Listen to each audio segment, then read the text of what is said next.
Kipper is next, here on Nick Jr.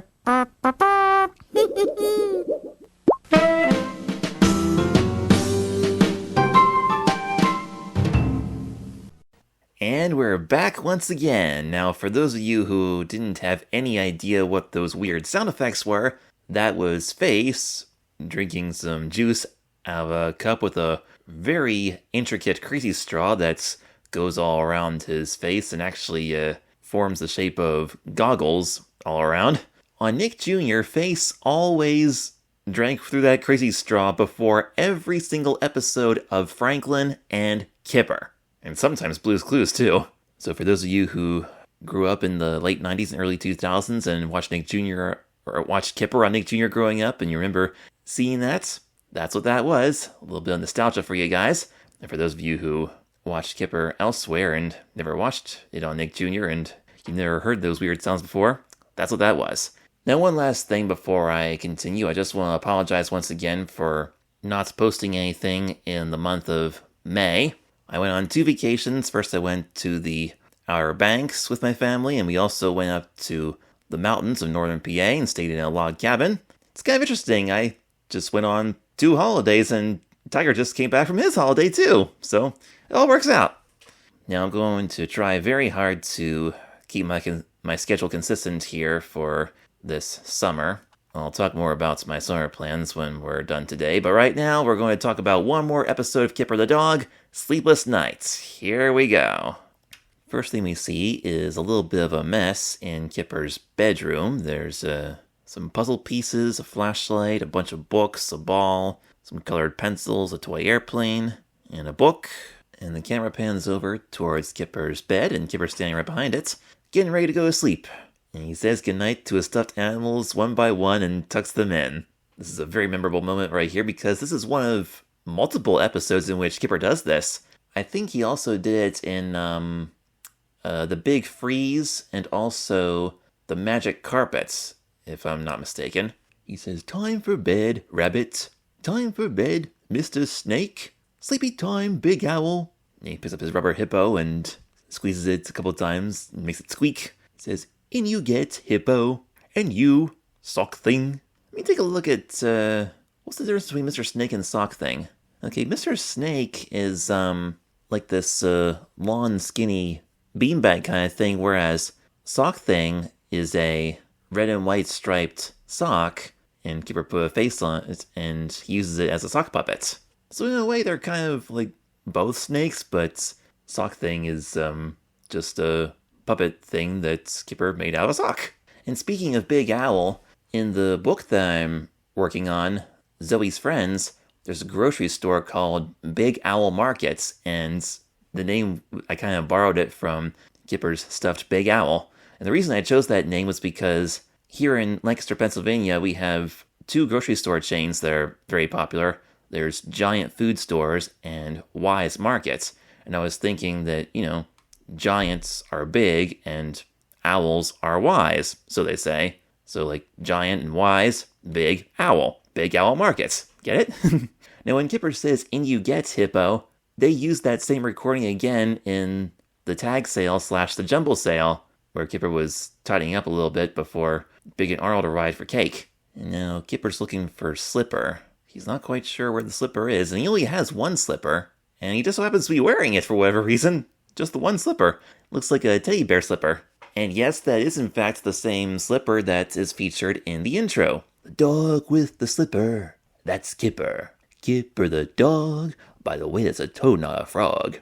He's looking around for it. He looks inside his bed and the slipper's not there. Then he gets into his bed and pokes his foot out and he finds it. Then he reaches up and the light in his bedroom has a long chain that comes down that he reaches up and grabs and pulls. That chain always made me think of the chain that we have in our basement for the lights right over the washer and dryer. It's the first thing I thought of when I was little, when I saw that. And so he turns out the lights and he tries to go to sleep, but for some reason he's not able to fall asleep. He says he's tired, but he can't sleep. So then he picks up his book and tries to read a little bit, but he's too tired to read, too. And he says, "I wonder if Tiger's asleep." So then he gets out of bed and now he's going to call Tiger. Now we see Tiger in bed. There's a blue telephone right next to his bed. It starts ringing. That might very well be the same phone that Tiger answered in the Hiccups episode. We didn't see his bed then, but might have been like a little bit off camera. And Tiger yawns and turns on his light. He's got a pole chain too for his bedroom light. But Tiger actually sleeps in a real bed. It's not a dog basket like Kipper sleeps in. He says, who on earth could that be? And he answers the phone and says, hello. And Kipper says, is that Tiger? It's me, Kipper. And Tiger says hello and says, do you know what time it is? And Kipper says that he can't sleep and doesn't know what to do. And then Tiger suggests that the best thing that Kipper could do is, like, the best way to fall asleep is just not thinking about it. And Kipper thinks he can't help thinking about it because he's tired. But Tiger says, well, think about something else and you will fall asleep. And Kipper says, are you sure? And Tiger says, positive. Night-night, Kipper. And then he hangs up before Kipper even has a chance to say goodnight, Tiger. And we hear that like hang up, like ringtone kind of thing, like As a kid, that was the first time I ever heard that sound because I didn't really use the phone all that much at the age of 3. And so Kipper goes back into bed for a little bit and tries to think of what else he can think about. He thinks maybe he should think about something really boring. And he thinks tidying up. That's boring. Then he turns on the light again and says, yes, I could just tidy up. Good idea. So he's gonna tidy up the mess in his room, pick up his things. Then we dissolve to a little bit later. And we see his things neatly stacked against the wall there. The puzzle's back in the box. The 2 balls are sitting on top of it. I've always wondered what that was there. It's 4 books and the toy airplane sitting on top of it. When I was 3, I almost thought that looked like some kind of play kitchen or something. Because I think I had one that had a little yellow roof on it. It was a little bit hard to see what all this was on the tape that I had because it was kind of a low quality recording. And the color pencils are back in the jar. And I don't know what that rolled up piece of paper is supposed to be. It's got a red string tied around it. And there's the flashlight. And Kipper looks at the fine job that he did and says, that's better. And gets back into bed. Turns off the light again. Tries to go to sleep. But then all of a sudden, kaboom! Thunder and lightning. There's a storm outside. Kipper turns on the light, gets up and says, oh no, now I'll never get to sleep. He goes over to the window and opens the curtains and sees the storm outside. We fade to black and come back a little bit later. We see a view up into the sky. The storm is stopping. We see the moon coming out from behind the clouds. Beautiful starry night. Then Kipper opens his window and pokes his head out. And he's happy to see that the storm's over. He says, at last. And there's some water dripping onto the windowsill from the top of the window there. And actually, let me take a look again at the Nick Jr.'s Just For Me song. Did they use this shot too? Makes sense, it's the same program. Yeah, they did use that. In fact, if you look really closely, you can see that drop of water coming down as Kipper pokes his head out the window. This is definitely that same episode. Yeah, it's the very beginning of the song where Faith says, what's that place on TV? Just for me. Yeah, they showed 2 things on that really vintage TV screen in that shot. First, they show a little piece from Blue's Clues. It was the one where Blue was mailing a letter to Magenta, and we see Stephen Blue running out the house towards mailbox, getting ready to mail the letter. And then immediately after that, we see this shot from the Kipper episode, Sleepless Night. Very cool. Yes, that was me yawning just now, in case you heard. Which is perfect because after Kipper looks out the window, he gets back in bed, turns out the light once again, and lets out a big yawn. He's ready to go to sleep now. But he's not able to because he keeps hearing this.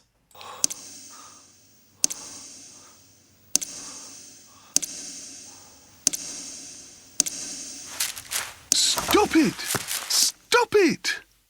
Stop it! Stop it!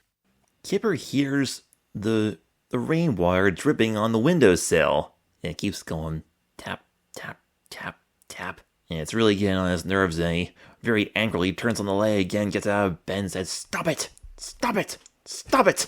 Then he goes over to the window and slams it shut and says, stop it! Sheesh, man, I've never seen Kipper that pissed off before. He's really frustrated there. And finally he decides, I think I'll go for a walk.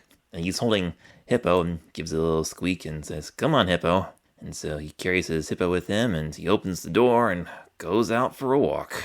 And as he walks out, he kind of, I guess he opens the door pretty hard because it kind of slowly closes shut by itself. And then when it finally closes, the picture fades to black. And then it very abruptly appears again. Like, it doesn't fade back in, it just goes from black to the picture of Kipper's bed again. And so, I don't know how far Kipper walked, or how long he walked, or where he walked to, but whatever he did, it must have helped him calm down a little bit. Walking outside in the middle of the night right after it rained must be pretty interesting. It might look kind of pretty out there with the leaves and everything all shiny from having just rained. I imagine the sidewalks are probably still a little bit wet, but at least there's no rain coming down on them. He says, "Yes, a good long walk should help me sleep." Lets out another yawn, turns out his light, and tries to go to sleep once again. I just noticed now that he doesn't really have a pillow. I guess he just uses all of his stuffed animals as a pillow. Just kind of lays on him. This time he actually does fall asleep because we hear him snoring for a bit. But then something really creepy happens. He gets startled awake by the telephone. The phone rings in the middle of the night. Kipper says, "Whoa!" He turns on the light and says, "I don't believe it." He very angrily picks up the phone and says, "Yes?" That reminds me of one of the shorts on Playhouse Disney, Good Manners with Max. They were talking about good telephone manners, and Max was saying that it's usually not nice to just pick up the phone and say, "Yeah." Kipper's too tired and frustrated to think about manners right now. He just picks up the phone and says, "Yes." But that's not quite as weird as what Tiger says. He says, "Are you asleep yet, Kipper?"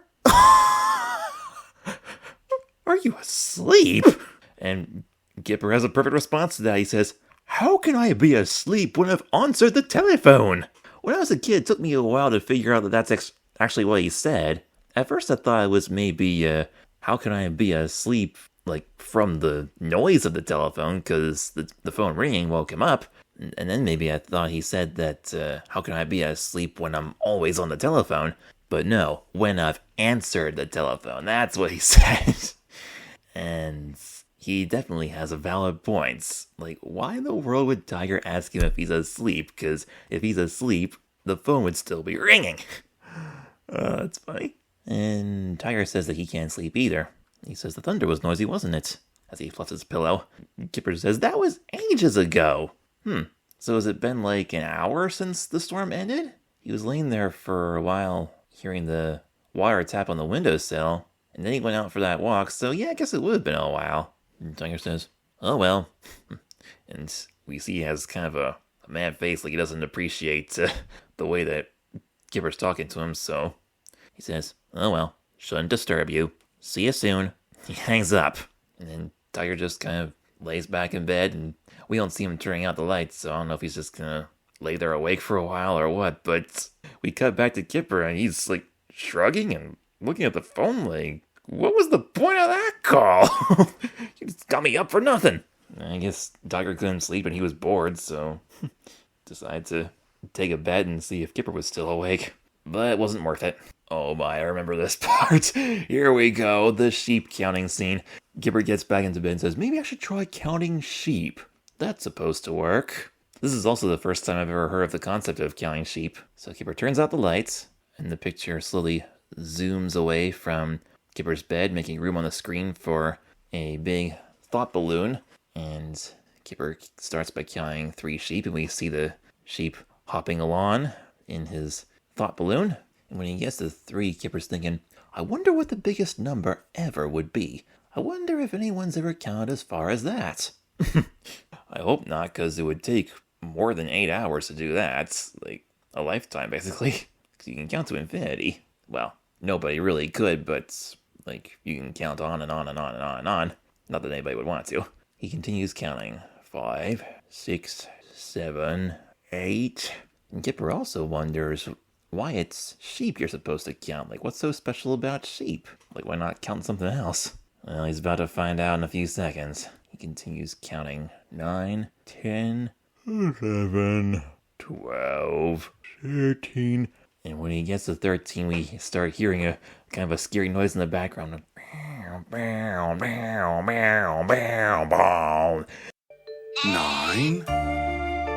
10, 11, 12, 13.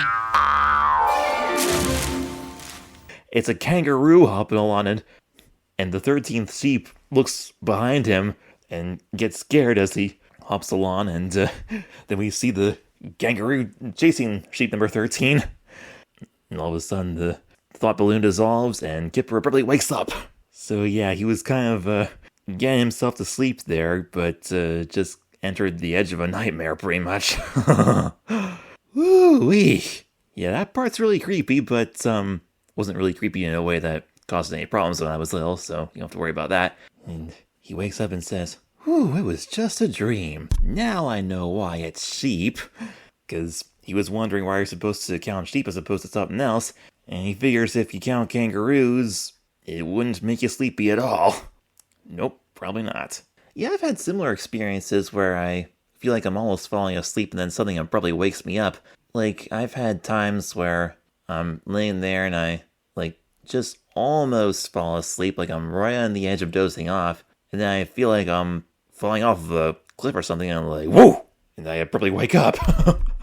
Almost as if my body was floating a little bit as it was dozing off, and then just kind of fell back down to the bed, you know what I mean? It's really weird.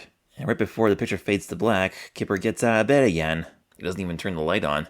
When the picture comes back, we see Kipper at the breakfast table. There's the cereal and milk. So I guess he finally gave up on sleeping. So maybe this is really late at night or possibly early in the morning. Kipper says, "I've been awake all night." And he pours the cereal and says, "One night without sleep won't hurt." And he says, "I'll catch up tomorrow." When I was a little kid, I always thought that part was kind of funny. It says, "I'll catch up tomorrow." Always made me think of ketchup, like the stuff you put on a burger or french fries, the tomato stuff. "I'll catch up tomorrow." And he pours milk on his cereal and lets out a big yawn and says, "Oh, I'm so tired." And some of the yawns that we hear in this episode, we hear again at the beginning of the episode Tiger's Sledge, when Kipper's getting up out of bed in the morning in that one. But Kipper's really sleepy now. He's so sleepy, in fact, that he can't eat his breakfast. And he doesn't even care that his cereal's gonna get soggy soon. He just kind of falls asleep right there at the kitchen table. And he starts snoring. And the final shot, we see it's morning, the sun's coming up out the window. And that's it. That was Kipper the dog. Sleepless Night. The final story in today's set of 3 stories making up a half-hour program for Nick Jr. We did the Concord Tree, the Goldfish, and Sleepless Nights. I don't know which one of those 3 is my favorite, I really don't. I wouldn't say that any of these are my top favorites, but in terms of being very memorable, in terms of pleasant childhood nostalgia, I like all 3 of them. There are lots of others that I enjoyed a lot more of this, but they were good. Oh, actually, Sleepless Nights. Yeah, Sleepless Night. That one was my favorite when I was a kid. I don't know why, but it was an easy one for me to memorize, and I did a little puppet play of that episode with my hand puppets. As a matter of fact, I think I might post that on my YouTube channel if you're interested in seeing that. I was 5 years old when that was filmed. It's pretty cute.